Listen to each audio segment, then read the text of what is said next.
પ્રભુની કૃપા થાય ને તો કાગડો હંસ બની જાય, પણ કૂતરાની પૂંછડી ગમે એટલી ભોમાં દાટો તો વાંકી ને વાંકી, એ કોઈ દી સુધરે નહીં. એમ ગણાય છે સુધરે નહીં, નહીતર વાલ્યો ભીલ વાલ્મીકી ઋષિ થઈ જાય. પણ એના માટે તપ કરવું પડે, કર્મ કરવું પડે, ભક્તિ કરવી પડે, એ વિના થતું નથી. ઘણાને એવું લાગે કે વાલ્યા ભીલમાંથી વાલ્મીકી ઋષિ પેલી ડાય બનાવેલી એ છે ને, આની કથી વાલ્યો ભીલ નાખ્યો, આની કથી હા વાલ્મીકી નીકળો, એવું નથી. 12 વર્ષ સુધી એની 1.25 લાખ લોકો સુધી ભગવાન રામના વિચારો ઠેક ઠેકાણે ઝૂંપડીએ ઝૂંપડીએ પહોંચાડ્યા અને પોતાની ભક્તિ પ્રભુને અર્પણ કરીને ત્યારે વાલ્મીકી ઋષિ થયા. એમનેમ થતું નથી. અને એટલે જ આપણે કહીએ ને કે લોઢાને સોનું બનાવનાર કોણ? પણ એ લોઢાને સોનું બનાવે, પોતા જેવું ન બનાવે. પણ સત્સંગી છે ને એ તો એનાથી આગળ છે. એ અજ્ઞાનીને અને વિભક્તને પોતાના જેવો બનાવી. કારણ જ્યારે અંદર રાગ અને દ્વેષ ના હોય ને ત્યારે સામાવાળાનું હિત આપણને દેખાય. આપણને એવું લાગે કે અહીંયા આપણે આ બધા 5 શ્લોક બોલાવવાની શું જરૂર? ભાઈ મને આવડે છે એટલે બીજાને ન આવડે એવું તો કદી વિચારાય નહીં. ભાઈ મારું એકલાનું કલ્યાણ કરી લો, એના કરતાં બધાનું કલ્યાણ કેમ ન થાય? નથી વાંચતા આવડતું એ સાંભળે, વાંચતા આવડે છે એ ભેગા ગાય. ગાવાથી જીભ, મન, બુદ્ધિ, આત્મા, ચિત્ત, અહંકાર બધું પવિત્ર થાય. તો આપણે દરેકને એક એક મંત્ર, આજે આપણે 10 મંત્ર બોલીએ, 15મા અધ્યાયના 10 શ્લોકો જે છે પહેલા, અને ભગવાનને વિનંતી કરીએ છીએ કૃષ્ણાય વાસુદેવાય હરિય પરમાત્મને પરમ પ્રણત ક્લેશ નાશાય ગોવિંદાય નમો નમઃ. કરચરણ કૃતમ વાક કાયજમ કર્મજમ વા શ્રવણ નયનજમ વા માનસમ વા પરાગમ વિહિતમ અવિહિતમ સર્વમે તત્ક્ષમસ્વ. આપણે પેલા બોલીએ, ભલે એનો આપણે ગુજરાતી ન હોય પણ ધીમે ધીમે બોલતા થઈ જાય, જીભે રહી જાય. પછી હું વારે વારે તો કહું જ છું કે આમાં કીધું છે કર એટલે હાથ, ચરણ એટલે પગ, કર ચરણ કૃતમ એનાથી જે કર્મ થાય, પાપ થાય. કર ચરણ કૃતમ વાક કાયજમ, કાયાથી અને વાણીથી પાપ થાય. વાક કાયજમ શ્રવણ નયન જમવા, સાંભળીને કાન મારફત પણ પાપ થાય. બીજાની નિંદા સાંભળીએ તો પણ પાપ થાય. શ્રવણ નયન જમવા માનસમ વા, મનથી પણ પાપ થાય. તો વિહિતમ અવિહિતમ, જાણતા અજાણતા. વિહિત એટલે જાણતા, અવિહિત એટલે અજાણતા. જાણતા અજાણતા હે પ્રભુ મારાથી કોઈ પાપ થઈ ગયું હોય તો મને તું ક્ષમા કરજે. હે શંભુ, હે મહાદેવ ક્ષમા કરજે. ભગવાનને આપણે વિનંતી કરીએ છીએ. રાતે સૂતી વખતે કાંઈ ન કરીએ ને તો પ્રભુ મારાથી ભૂલમાં કંઈ થઈ ગયું હોય તો માફ કરજો. આપણે ઘણા નહીં કહેતા બોયલું ચાલ્યું માફ કરજો, તો આપણે ભગવાનને કહેવાનું છે. પણ પછી આપણે રોજ પાપ કરીએ ને તો ભગવાન કે મારો બેટો આ તો આદત પડી ગઈ છે. હા નહીં, કોઈ થપ્પડ મારીને કે એમ સોરી, તો હર વખતે થપ્પડ મારે ને સોરી કે એમ હાલતું હોય છે. તો આપણે સામે પછી હોનીના હોન લુવારનો એક ઘા પડે તો ઓલો બઠો થઈ જાય. હા, દરેક વસ્તુમાં જોવું પડે. એટલે ભક્તિના બાબતમાં ભગવાન કહે છે કે તું જાણતા જાણતા પાપ કરી નાખીશ ને તો પણ હું તને 1-2 વખત તો માફ કરીશ, પણ કાયમ માટે માફ કરતા નથી. અને એટલે રાગ દ્વેષને વશ ન થઈને શું કરવું જોઈએ અને શું ના કરવું જોઈએ તેનો ઉત્તર ભગવાન આપણને આગળના શ્લોકમાં આમાં આપે છે. શ્રીમદ ભગવદ્ ગીતા 3જો અધ્યાય 35મો શ્લોક. આપણે 34મો શ્લોક ગઈકાલે પૂરો કર્યો. લગભગ 29 દિવસ થયા એક શ્લોકમાં. આપણે કેટલું બધું ભગવાને કહી દીધું, એનાથી આમાં મહત્વનું કહી દીધું. તો આગળ એક એક શ્લોક આવે છે ને મૂકવાનું મન નથી થતું. હા, કોઈ જલેબીના ઘૂંસડા જેવું છે તો કોઈ બરફી જેવું છે. બધી મીઠાઈ તો મીઠું જ છે. સારામાં સારું ગમે છે, પણ આગળ તો વધવું જ પડશે. એટલે ભગવાન એમાં કે સ્વનુષ્ઠિતાત પરધર્માત વિગુણ સ્વધર્મ શ્રેયાન સર્વ સ્વધર્મે નિધનમ શ્રેય પરધર્મ ભયાવહ. અહીં ભગવાન કે સારી રીતે આચરવામાં આવેલા અન્યના ધર્મ કરતા ગુણોની કમી વાળો પોતાનો ધર્મ શ્રેષ્ઠ છે. પોતાના ધર્મમાં તો મરવું પણ કલ્યાણકારી છે અને અન્યનો ધર્મ ભયપ્રદ છે. આ શબ્દો એટલા ભગવાને આ શ્લોકમાં કહે. તો આપણને એમ લાગે સારી રીતે આચરવામાં આવેલા અન્યના ધર્મ. હવે ખરેખર જોવા જઈએ ને તો ધર્મ કોને કેવો? જ્યારે ભગવાન બોલતા હતા ને ત્યારે ન તો મુસ્લિમ ધર્મ, ન તો પારસી, ન તો શીખ, ન તો ઈસાઈ, ન તો યહૂદી, કોઈ નહોતા. તો ભગવાન આવું કેમ કહે છે? ત્યારે ભગવાન કહે છે કે તારો ધર્મ એટલે ક્ષત્રિય ધર્મ. અર્જુન લડવા શું કરવા ઉભો નથી થયો? કારણ કે એને તો ધર્મ હાટું લડવાનું હતું, અધર્મ સામે, એ એને ખબર હતી. સત્ય હાટું લડવાનું હતું, અસત્ય સામે, એ એને ખબર હતી. પણ એનાથી એક વધારે આગળ અર્જુનના નજરમાં આવ્યું જ્યારે આમ સામે લશ્કર આવીને ઉભા રહી ગયા ને, ત્યારે સામે બધાય પોતાના હતા. એને પહેલા ખબર જ હતી, પણ મોહ ક્યારે ઉત્પન્ન થયો? જ્યારે સામે મળવા તૈયાર બધા આવીને ઉભા રહ્યા ત્યારે એને એમ થઈ ગયું કે મારો કુળ ધર્મ બજાવું કે મારો ક્ષત્રિય ધર્મ બજાવું. આ બે ધર્મ વચ્ચેની લડાઈ ઊભી છે. કુળ ધર્મ એટલે કે મારા સામે વડીલ છે, મારા વડદાદા છે, મારા સામે આ બધાય છે, કાકા બાપા મામા બધાય છે, એના મારે મારવાના. આપણે પણ ઘણી વખત આવા મોહમાં આપણે આવી જતા હોય. અને જ્યારે મોહ આપણને ઘેરી લે ને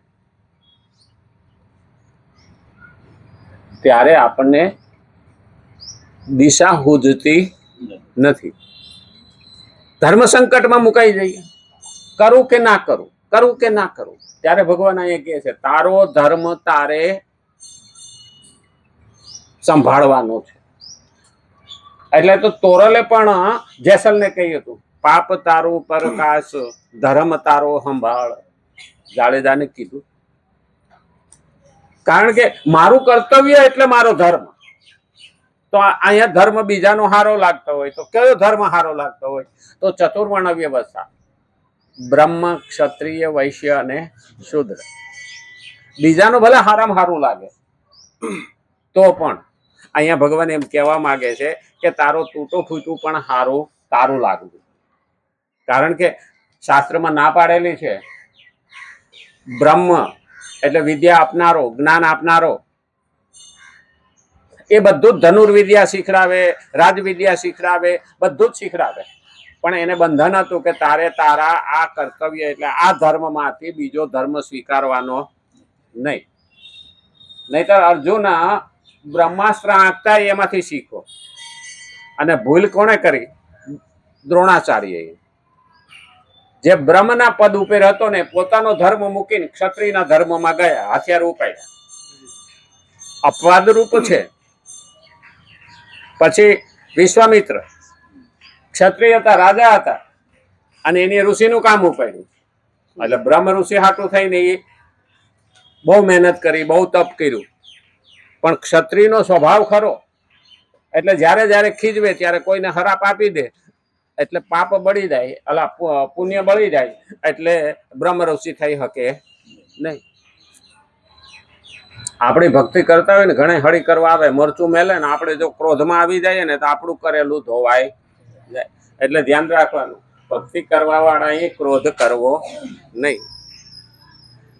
હવે બીજો અપવાદ છે પરશુરામ.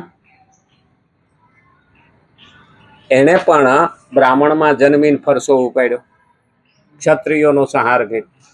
એટલે કીધું છે પોતાનો ધર્મ ગમે તેવો ભાંગો તૂટ્યો હોય તો પણ આપણો યોગ્ય અને ઉત્તમ છે. વૈશ્ય ધંધો કરે છે, ક્ષત્રિય રક્ષણ કરે છે. આ ત્યારે કીધું છે એવું નથી, અત્યારે પણ આ જ રીતે છે. ઘણાને એવું લાગે કે અત્યારે ચતુર્વર્ણ વ્યવસ્થા છે. હા છે, આપણને દેખાતી નથી. આપણે ભલે મનુસ્મૃતિ હળગાવતા હોય, મનુસ્મૃતિને ભલે ન માનતા હોય, પણ એમાં ચતુર્વર્ણ વ્યવસ્થા લખી છે. આ પહેલું યાદ રાખવાનું. એ અત્યારે પણ છે ને, એ જ પ્રમાણે સમાજ હાલે છે. બ્રહ્મ જ્ઞાનમ ઇતિ બ્રહ્મસ્ય. બ્રાહ્મણ કોને કહેવો? તો કે જે જ્ઞાન આપવાનું કામ કરે તે બ્રાહ્મણ. તો જે જ્ઞાન આપવાનું કામ કરે, આજના યુગમાં જે શિક્ષકો આ છે તે છે, એટલે બ્રાહ્મણ જાતિ નહોતી હો, બ્રાહ્મણ સંસ્થા હતી, બ્રહ્મ સંસ્થા હતી. 4 સંસ્થાઓ ઊભી કરેલી હતી: બ્રહ્મ, ક્ષત્રિય, વૈશ્ય અને શૂદ્ર. આ 4 સંસ્થા. એમાં જે ભરતી થાય એ સંસ્થાનો ગણા. આપણે નહીં કહેતા કે વશિષ્ઠ રઘુ વખતે હતા અને 5મી પેઢી રામ વખતે વશિષ્ઠ હતા કુલગુરુ તરીકે. તો કઈ એટલું લાંબુ ન જીવા હોય, પણ એની ગાદી ઉપર બેસે એને શું કહેવાય? આદ્ય શંકરાચાર્ય 1000 વર્ષ પહેલા થઈ ગયા, પણ એની ગાદી ઉપર બેસે ને શું કહેવાય? બસ આ રીતે. એટલે બ્રહ્મ જ્ઞાનમિતિ બ્રહ્મ છે. જે વેદ્યાનું કામ કરે એ સંસ્થા, એમાંથી એને બીજું કરાય નહીં. આજે શિક્ષકો એ કેટલાય વિદ્યાર્થીઓને ભણાવી નાખાય છે 35-40 વર્ષ. એ માઇલસ્ટોન છે. પણ એના હાથમાંથી નીકળેલા કોઈ ઉદ્યોગપતિ થયા હોય, કોઈ નોકરિયાત થયા હોય, કોઈ વકીલ થયા હોય, કોઈ ડોક્ટર થયા હોય, કેટલાય આગળ ગયા હોય, એ તો માઇલસ્ટોન છે. આપણે અહીંથી મુંબઈ જતા હોય ને તો ઓલો માઇલસ્ટોન પથ્થર હોય ને એમાં લખેલું હોય 500 કિલોમીટર મુંબઈ. આપણે આગળ નીકળી જાય, પથ્થર ધ્યાન ના હોય. આને કીધું બ્રહ્મ.